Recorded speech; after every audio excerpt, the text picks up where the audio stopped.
first impression of Goris invites the eyes to focus upon the stone walls and fences of houses and the patterns of small circles resembling shapes of nuts. That's what Armenia tells us. This quiet little town is known for its stone architecture with unique, strange-looking properties. Houses 1 to 2 stories high bear a distinctive style, from stone fences to arched gateways. Throughout its long history, Goris has acquired a large number of cultural heritage sites and items.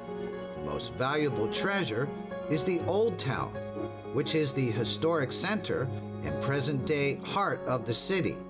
The properties of the architecture bear a relationship with the surrounding natural landscape.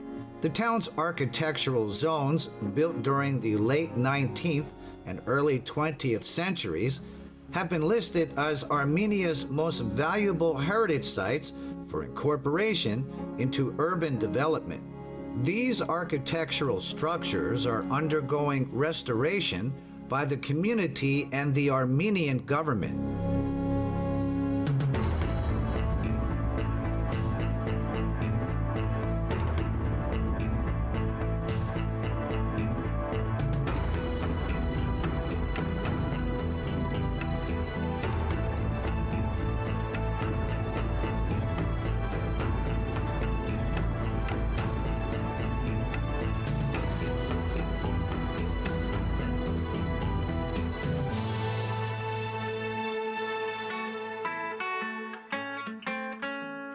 Flying on the wings of TATEV into the heart of Eurasia.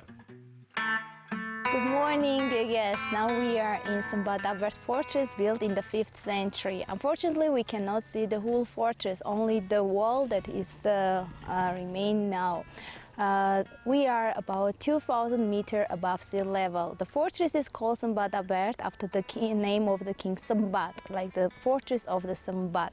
So the living during that time, of course, the agriculture works, and as you see the road, it is like looks like a island. We are on the top, and the people just coming here by horses, I guess in the old times. But nowadays, of course, we have a chance to do hikings, trekkings, and also to do jeep tours, like fantastic activities to come here and just enjoy this. Buildings are made of local rough basalt stone and decorated with artistic plaster in the Goris style called barkash.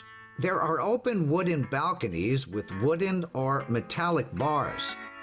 Since ancient times, Goris has been an administrative and commercial center as well as a trade destination for handicraft products. For this reason, the chief architect of Goris has said that these buildings were profitable houses. The first floors were commercial areas. The second floors were residential areas, which also served as guest houses. Most of the historic buildings in Goris are now suffering systematic wear and tear, but restoration projects have already begun. The simplicity and beauty of the buildings are brought out further with the colors of summer fruit, which are an aspect of abundance in Armenian agriculture. The summer season has made our travel landscape especially brown, and yet the colors of apples, plums, peaches, grapes, and the range of other fruits exhibited in the shops have also helped to refresh our hearts. Apart from the beautiful stone houses, the desserts here are also very delicious. Nagash is a bakery which opened in 2006 and has become a famous place in Goris. Even the name has an interesting meaning since it has associations with art, sewing, and embroidery. While baking, Armenians like to decorate their sweet snacks. Here in this bakery, we find the Armenian bread called lavash, as well as other local desserts. And this is the traditional way of making the bread. The flour used to make the lavash may have a Thai equivalent in rice flour or sticky rice flour. The preparation, meaning, and appearance of the traditional bread is an expression of culture in Armenia. The lavash was also inscribed in the UNESCO representative list of the intangible cultural heritage of humanity.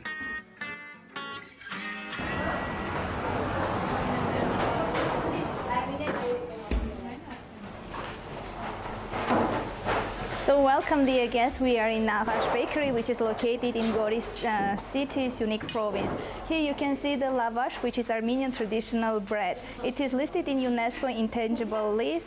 Lavash is Armenian traditional bread which we are eating every day, from breakfast, lunch, dinner.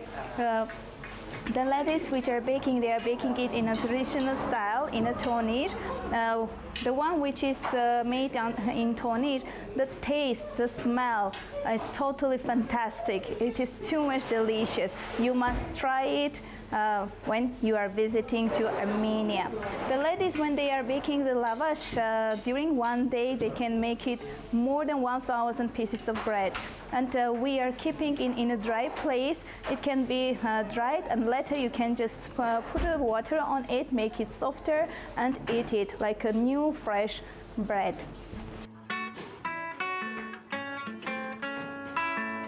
Agriculture is one of the most important sectors in the economy of Armenia. The country was among the first to privatize land following the collapse of the Soviet Union. Investments by both the private sector and international organizations have played a vital part in improving the agro-processing industry. Some local companies are competing in both the domestic and international food markets. These companies are making investments to scale up production. There has been an increased demand from other countries for Armenian agricultural products, and this demand is driving local farmers forward in the improvement of the efficiency of their operations. They are also increasing production to fulfill the demands of other markets. Approximately 30% of workers in Armenia are employed in the agricultural sector. Despite nominal growth potential in the field of agriculture, there are a number of restricting factors. More than 335,000 farms are in operation, with an average landholding of only 1.4 hectares, or the equivalent of 9 rai per household. Relatively small landholdings don't allow for an efficient and diversified production system. These conditions involve both crops and livestock.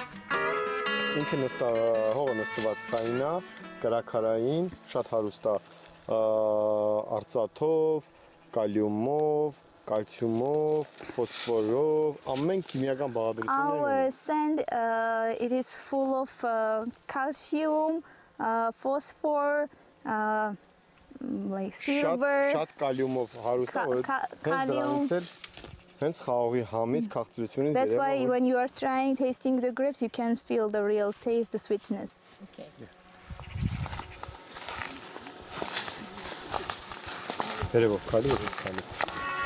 A rainy village in the province of Veyot Desor is the location of Momek Winery, which is an old wine producer of Armenia.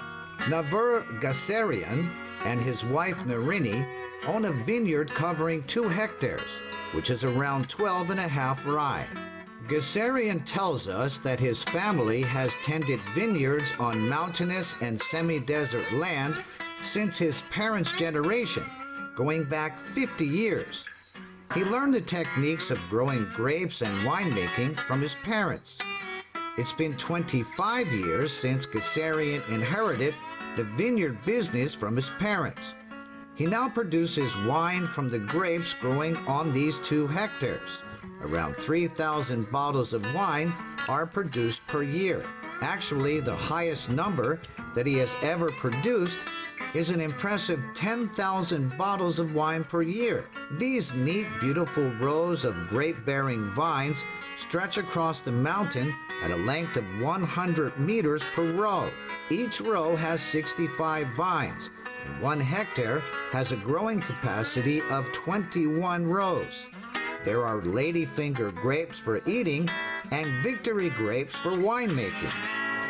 Ոնց եմ հասկանում լավն ու վատը։ Իա, տեսքից էլ այրում։ Սենց սև խաղող, այսքան սևացած, մենք 7 տարի չենք ունեցել։ Երազում էինք։ Ու այս այգին էքսպերիմենտի տակ է դրվել, նայ, կռուկ ֆռմա, ոչ միտեղ մի հատ կարմիր գիլա չի մնացել։ Հենց ինքն էլ եկող տարվա գինը ու խմես, ասել է իրոք։ Ու այսքան առողջ տերև չենք ունեցել։ Armenia is situated on the Armenian side of the South Caucasus region. Armenia is one of the oldest winemaking zones in the world. The world's oldest winery was discovered here and has been well known among the locals ever since. The winemaking facility is 6,100 years old, making it the oldest discovery of its kind. To this day, the zone itself is well known for winemaking and locally exclusive species of grapes. One can almost say that wine is in the blood of the locals here. If wine is the blood of God, then the land and people of Armenia must surely have a great concentration of divine blood flowing in their veins. Քրիստոսի արյունն է, այո, եւ Հայաստանում քրիստոնեական տեսակատարություններում մշտական առանց գինու հայերը սեղան չեն նստել։ So yes, the wine, it is the blood of the Jesus in Armenia. During the Easter time, Christmas time, when we are sitting on the table, we cannot sit without wine. It must be on our table. Wine is our life, wine is our house. Wine is everything for us. Not only for us, but for the whole Armenia. We say goodbye to Momik on the barbecue and wine route and travel on to our next destination. We arrive at the house of Artur and Christina Manatskin at the Manatskins Gastro Yard. This small Armenian family home is full of greatness and has the most amazing concentration of spiritual energy that we have ever seen in Navarre. Once again, the host welcomes us with barbecue, and the special recipe is exclusive to the family. When we ask Christina, she tells us openly that the ingredients used to marinate the pork and beef include chili, black pepper, salt, and orange wine, which is a homemade wine used in food preparation. Artur has a passion for winemaking and experimenting with a wide range of tastes, so guests get to appreciate over 10 different wines. Artur proudly presents these wines with a pinkish face as he asks us if we know that there are over 200 vitamins in the wine. He then invites us to join in with the music of a wine symphony, along with light glass clinking, which signals a growing friendship.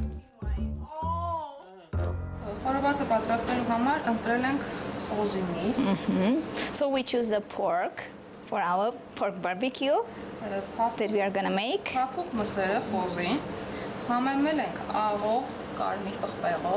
So we put the salt, red pepper, and black pepper. So to give a special taste. First putting the meat, then potato,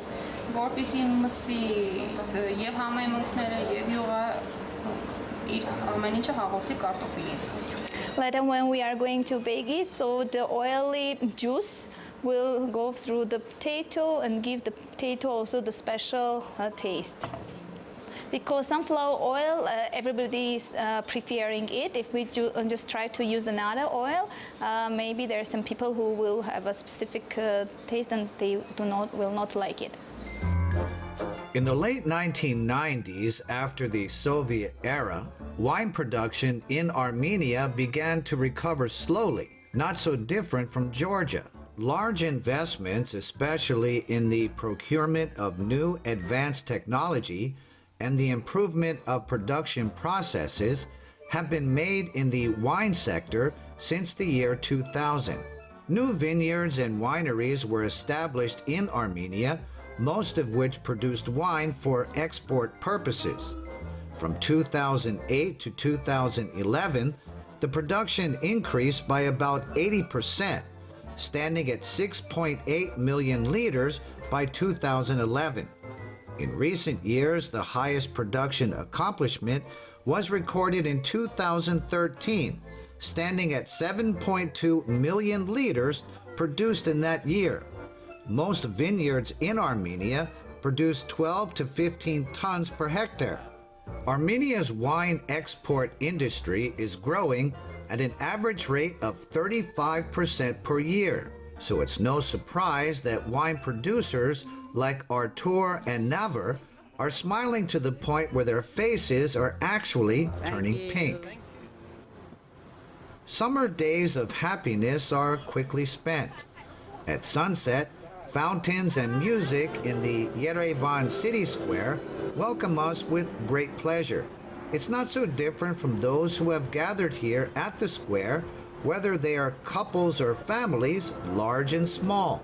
The old city is almost 3,000 years old and continues to breathe new life while being driven forward by the younger generation of residents who number just over 1 million.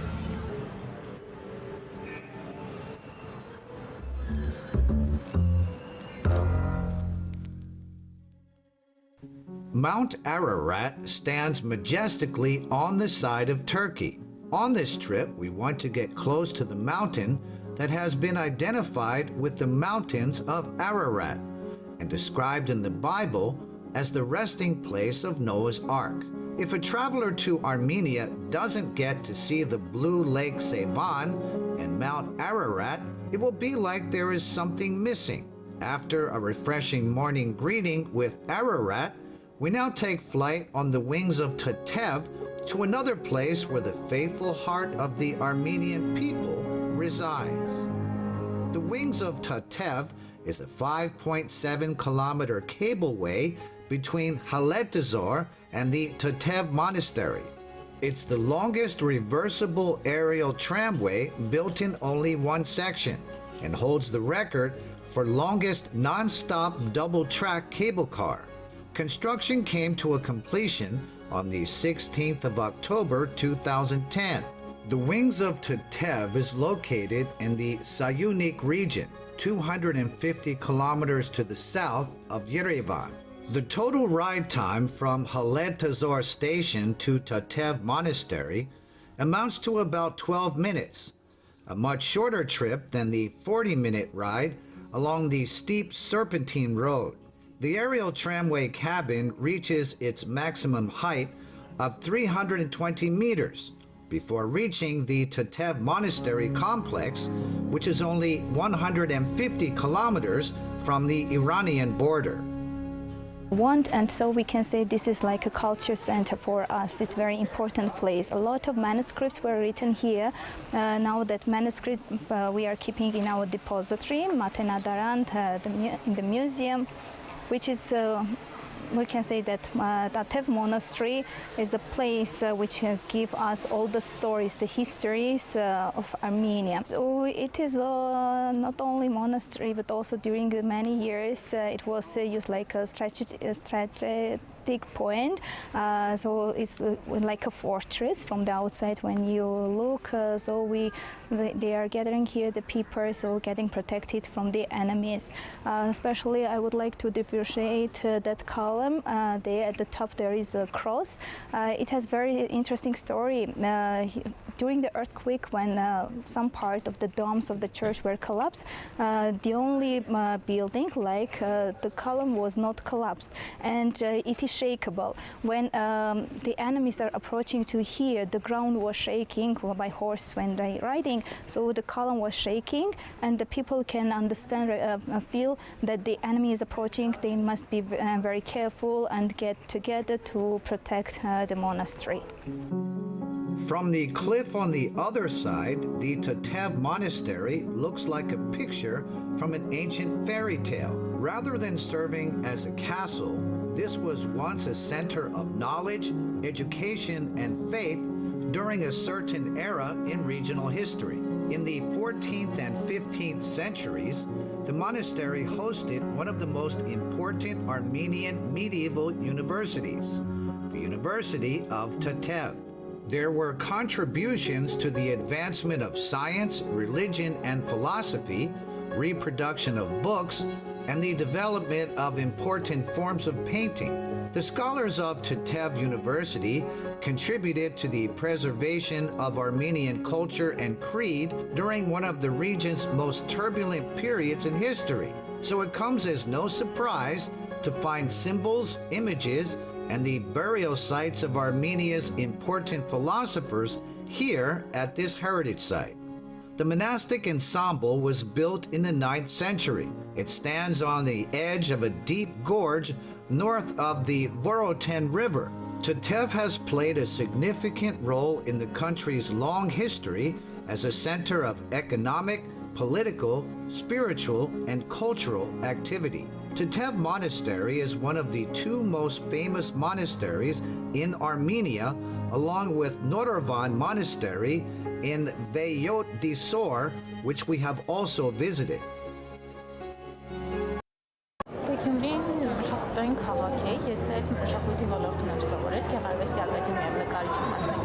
So Gyumri is the center of the culture. That's why I'm in love with Gyumri, and I'm from the Gyumri city. And at the same time, I'm also an artist. I'm a painter. I love my Gyumri. Gyumri is another heart of art and culture on our journey around the face of the young woman on the Armenian map. Gyumri is the second largest city in Armenia and the administrative center of Shirak province in the northwestern part of the country near the Turkish border.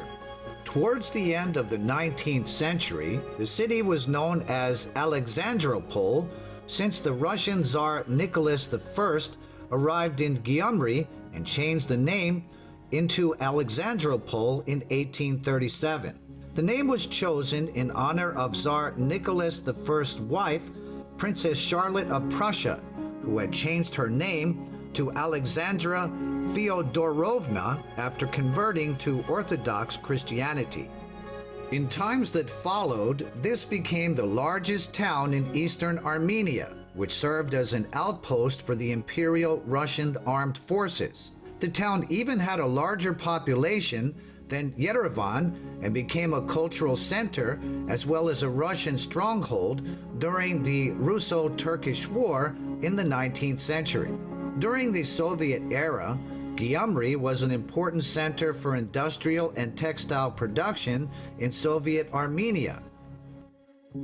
Before the Spitok earthquake in 1988, the Gyumri population was over 200,000. In the aftermath of the quake, the town of Spitok was entirely destroyed, and the local population was reduced to 121,976, according to records obtained in 2011. The name change to Gyumri took place under Armenian governance, following independence resulting from the collapse of the Soviet Union. Restoration efforts continue as the town is still recovering from the earthquake damage to this very day. Gyumri retains its status as Armenia's cultural center due to the many artists and craftspeople who call this town home.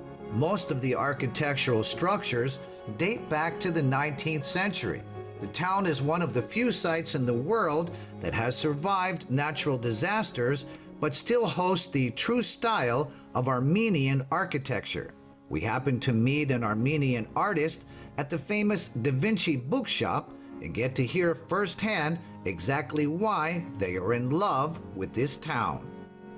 Հիմնականում հնությունը ու աշխատում են ամեն ինչի մեջ այդ հնությունը պահպանեն, քանի որ մարդիկ այդ հնով են հետաքրքրված ու այդ ավելի շատ իրեն։ Ու այդ հավատի մեծ արկայությունը Գյումրիում վկայում են այդ բոլոր 7 եկեղեցիները, որոնք ստեղ են ու մի քաղաքի համար, Գյումրիի համար բավական շատ են այդ եկեղեցիները, այսինքն մարդկանց մոտ այդ հավատը շատ է։ Եվ տարբեր տեղեր տարածում ենք Գյումրու կոլորիտը մեր երկրի միջոցով։ Գյումրին մշակութային մայրաքաղաքն է համարվում Հայաստանի եւ բոլորը գիտեն, որ Երևանը մայրաքաղաքն է Հայաստանի, իսկ Գյումրին հայրաքաղաք է, որ հայրաքաղաքը չլիներ։ It's been 30 years since the roads in Gyumri were damaged by the earthquake. Armenia tells us that the reparation efforts for the new road were only completed a year ago. A local Gyumri joke is that if we see noisy, fast-moving cars, the drivers are most likely celebrating the completion of the new road. The next time we see each other, there may be a good number of changes happening here in this Eurasian land that's shaped like a young woman's face on the map.